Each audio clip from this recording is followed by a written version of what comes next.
नमस्कार, मैं हूं आपके साथ आस्था कौशिक। देश के अंदर इस वक्त जो सबसे बड़ी चर्चा चल रही है, या ये कह लीजिए जिस पर सियासी आर पार हो रहा है, या एक बड़ा मंथन चल रहा है, दोनों तरफ की दलीलें और तथ्य हैं, वो है वक्फ संशोधन बिल जो हाल ही में कानून बन चुका है। उसे लेकर विपक्षी पार्टियां लगातार सरकार पर हमलावर हैं। मामला सुप्रीम कोर्ट तक जा पहुंचा है और उस पर विस्तार से चर्चा के लिए हमारे साथ इस वक्त कांग्रेस सांसद इमरान मसूद जी हैं। बहुत बहुत स्वागत है इमरान जी आपका। जी शुक्रिया। तो इमरान जी, जैसे मैंने जिक्र किया कि खास तौर पर हम वक्फ पर आज बात करेंगे क्योंकि राइजिंग भारत समिट चल रहा है, सबसे बड़ा समिट है ये, और प्रधानमंत्री मोदी इसमें आया और उन्होंने पहली बार वक्फ पर बात की है और उन्होंने कहा मंच से कि ये सामाजिक न्याय की दिशा में एक कदम है वक्फ संशोधन बिल। आज तक किसी ने इस पर चर्चा नहीं की या बात नहीं की, पिछड़ों को पिछड़ा ही रहने दिया गया। प्रधानमंत्री जी की बातें बहुत अच्छी होती हैं। जब प्रधानमंत्री जी ने कहा था कि मुझे देश के मुसलमान के एक हाथ में कुरान और एक हाथ में कंप्यूटर देखना चाहता हूं, तो हमारे दिल को छू गई थी और हमें लगा था कि देश के प्रधानमंत्री ने इस तरह की बात की है तो इस दिशा में कुछ ना कुछ करेंगे। तो उस दिशा में उन्होंने क्या कि कुरान छीनने के लिए मदरसों को बंद करना शुरू कर दिया और कंप्यूटर छीनने के लिए उन तमाम बच्चों की छात्रवृत्ति बंद कर दी जो बच्चे स्कॉलरशिप के सहारे पढ़ने के अंदर आगे बढ़ जाते थे। अलीगढ़ मुस्लिम यूनिवर्सिटी के सारे फंड्स के अंदर इसलिए कटौती करना शुरू कर दिया, सेंट्रल यूनिवर्सिटी थी, कटौती करना शुरू कर दिया कि उसके नाम के पीछे मुस्लिम लिखा हुआ है। एक इतना अच्छा इंस्टीट्यूशन जो पूरी दुनिया के अंदर अपना नाम करता हुआ आपने उसको भी खत्म करा। तो बातें तो प्रधानमंत्री जी के मुंह से बहुत अच्छी होती हैं, लेकिन ये मेरे हाथ में वक्फ बिल है पूरा का पूरा। इसमें एक शब्द बता दीजिए कहीं सामाजिक न्याय का हो रहा हो। नहीं, वो इसमें एक शब्द मुझे महिलाओं और बेटियों का जो हक मारा जा रहा था, मैं यही कह रहा हूं कि इसमें एक चीज बता दीजिए जहां आपने महिलाओं के अधिकारों को संरक्षण दिया हो, जहां आपने विधवाओं के अधिकारों के संरक्षण की बात की हो, जहां आपने यतीम और मिस्कीन बच्चों की पढ़ाई की बात की हो। इसीलिए तो शायद डीसी का रोल डाला जा रहा है कि वो पहले ये देखे कि वक्फ करने से पहले महिलाओं, लड़कियों या बेवाओं को उनका अधिकार मिला कि नहीं मिला। ये रहा डीसी का रोल भी। डीसी का रोल डिफाइन किया है कि ये प्रॉपर्टी सरकारी है कि नहीं है या नहीं है। मतलब आप किसी भी प्रॉपर्टी को कह देंगे ये मेरी है।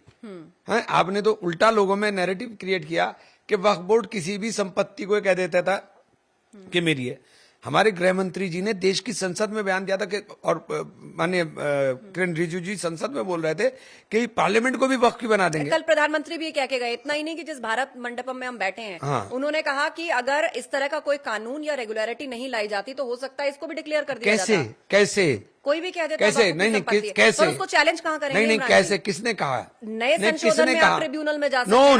नो पहले में भी स्ट्रक्चर में क्या सारे, या तो पढ़कर बैठिए या तो पढ़कर बैठिए या तो मुझे पढ़कर बैठिए। 1995 मैं सुनिए ना, मैं बता रहा हूँ ना, 1995 के एक्ट के अंदर सारे के सारे प्रोविजन थे। जो ट्रिब्यूनल था, वक्फ ट्रिब्यूनल को सेम पावर थी जो आईटी ट्रिब्यूनल को है। मतलब वजह यही हुई ना कि वक्फ से कंप्लेन है तो आप उसी में जाकर कंप्लेन करें। नहीं सुनिए मेरी बात, अब सुनिए ना। जो वक्फ ट्रिब्यूनल को पावर थी वही इनकम टैक्स ट्रिब्यूनल को पावर है, वही रेलवे के ट्रिब्यूनल को पावर है। ट्रिब्यूनल की जो पावर है वो सेम थी। उनकी जो फैसले थे उनकी रिव्यू पिटीशन जाती थी। अब इन्होंने रिव्यू पिटीशन के बजाय सिविल सूट फाइल करने के लिए रास्ता खोल दिया। सिविल सूट फाइल होगा तो मुकदमों की बाढ़ लग जाएगी। सिविल सूट फाइल होगा तो मुकदमों की बाढ़ लग जाएगी। आज ये बता रहे 10 लाख मुकदमे, अभी आप देखिएगा 2 करोड़ मुकदमे इसके पेंडिंग हो जाएंगे। सिविल सूट डिसाइड नहीं होते। देखिए मेरी आप सुनिए जी। तो उसके लिए भी प्रधानमंत्री ने कहा कि वो पॉलिटिक्स ऑफ अपीजमेंट थी, वो तुष्टिकरण की नीयत से लाया गया था। तो या तो आडवाणी साहब गलत बोल रहे थे या प्रधानमंत्री जी सही बोल रहे हैं।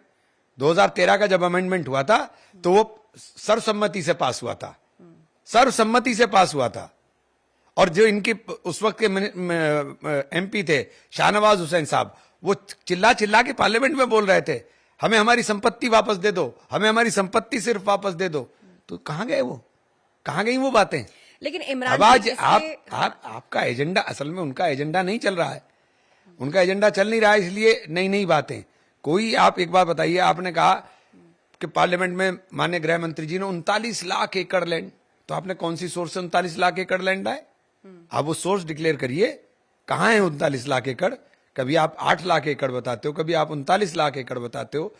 आपकी सरकार के 2021 के अंदर सुप्रीम कोर्ट के अंदर एफिडेविट फाइल करती है कि वामसी पोर्टल पर हमने 99% डिजिटलाइजेशन करा लिया। जब हम जेपीसी में गए तो इन्होंने इनकार कर दिया कि हमने नहीं कराया। तो कौन सच बोल रहा है? आप ही की सरकार सच बोल रही है या आप ही की सरकार झूठ बोल रही है? अमेंडमेंट में डिजिटलाइजेशन का भी जिक्र है, आपको नहीं लगता इससे बॉडी के अंदर ट्रांसपेरेंसी आएगी? मैंने कब मना करा? बट आपने कहा कि 99% हमने करा लिया है।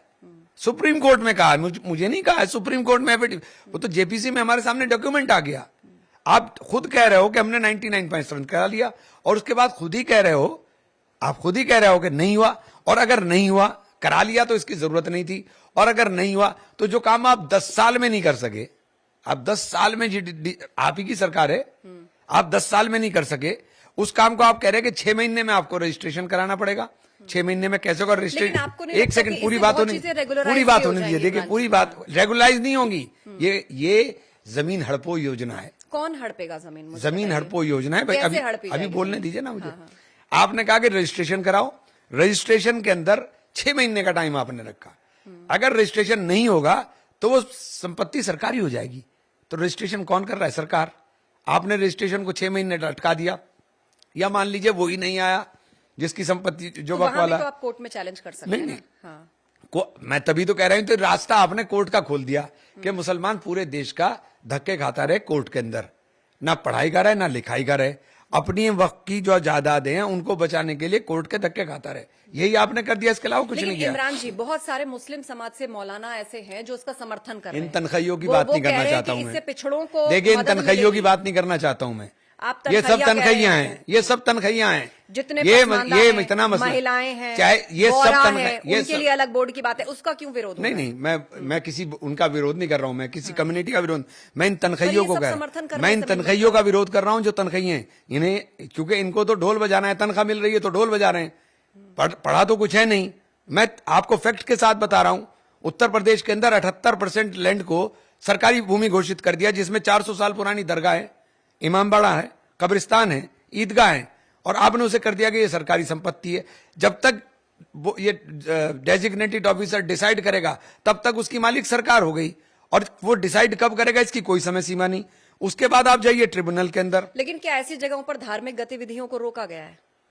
आज नहीं रोके हैं तो कल रोक देंगे ना। तो ये तो स्पेकुलेशन। अरे स्पेकुलेशन के, जब आप मालिक हो आप कभी भी ताला लगा दो। जब आपको अधिकार दे दिया, मुझे इस घर का अधिकार दे दिया, तो मैं इस घर के अंदर जब चाहे ताला लगा लूं। लेकिन वक्फ अमेंडमेंट किसी तरह से धर्म का पालन करने से तो नहीं रोकते ना? सब रोक दिया। कैसी बात कर रहे हैं? कैसी बात कर रही हैं आप? आर्टिकल 25 का क्लियर कट वायलेशन है। आप कह रहे हो कि ट्राइबल्स के, कौन ट्राइबल की बात कर रहा था?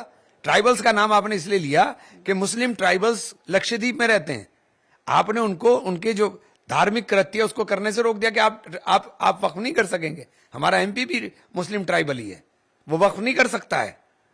वक्फ हमारा धार्मिक फरीजा है, वक्फ हमारा एक धार्मिक कृत्य है। आपने उसे करने से रोक दिया कि आप नहीं कर सकते हैं। क्यों नहीं कर सकते हैं? आपकी जमीन उनकी जमीनों पर नजर है। अगर उन्होंने वक्फ कर दी जमीनें तो आप उसके अंदर फंस जाएंगे। आपकी नजर तो वहां पर है पूरा। और ये अकेले हम पर नजर नहीं है। हमने तो ये बात पहले उस दिन भी गई थी कि ये सिर्फ मुसलमान का झगड़ा थोड़ी है, ये मुसलमान के लिए। अभी देख लीजिए नंबर, अब कैथोलिक का आ गया है। अभी ऑर्गेनाइजर के अंदर मेरे पास है, ऑर्गेनाइजर के अंदर पूरा आर्टिकल छपा था कि 17.5, हमारे पे तो 39 लाख एकड़ ही बताई, उनके पास बताइए 17.5 करोड़ एकड़ लैंड। तो सबकी आप अभी इनके ऊपर आ गया। उसके बाद आर्य समाज आ जाएंगे, आर्य समाज की बहुत सारी संस्थाएं। उसके बाद लास्ट नंबर जो है इनका मंदिरों का आना है, बड़े बड़े मंदिरों को इनको रेगुलाइज करना है। तो आप कम से कम इनको एक्सेप्ट कर रहे हैं, तो ये तो नहीं कह सकते ना कि केवल मुसलमानों के मसाइलों में। देखिए आप उन्हें उनको सबका नंबर आएगा तो देश की जवाबदेही पूरी तो सुनिए, पूरी भी सुन लीजिए ना।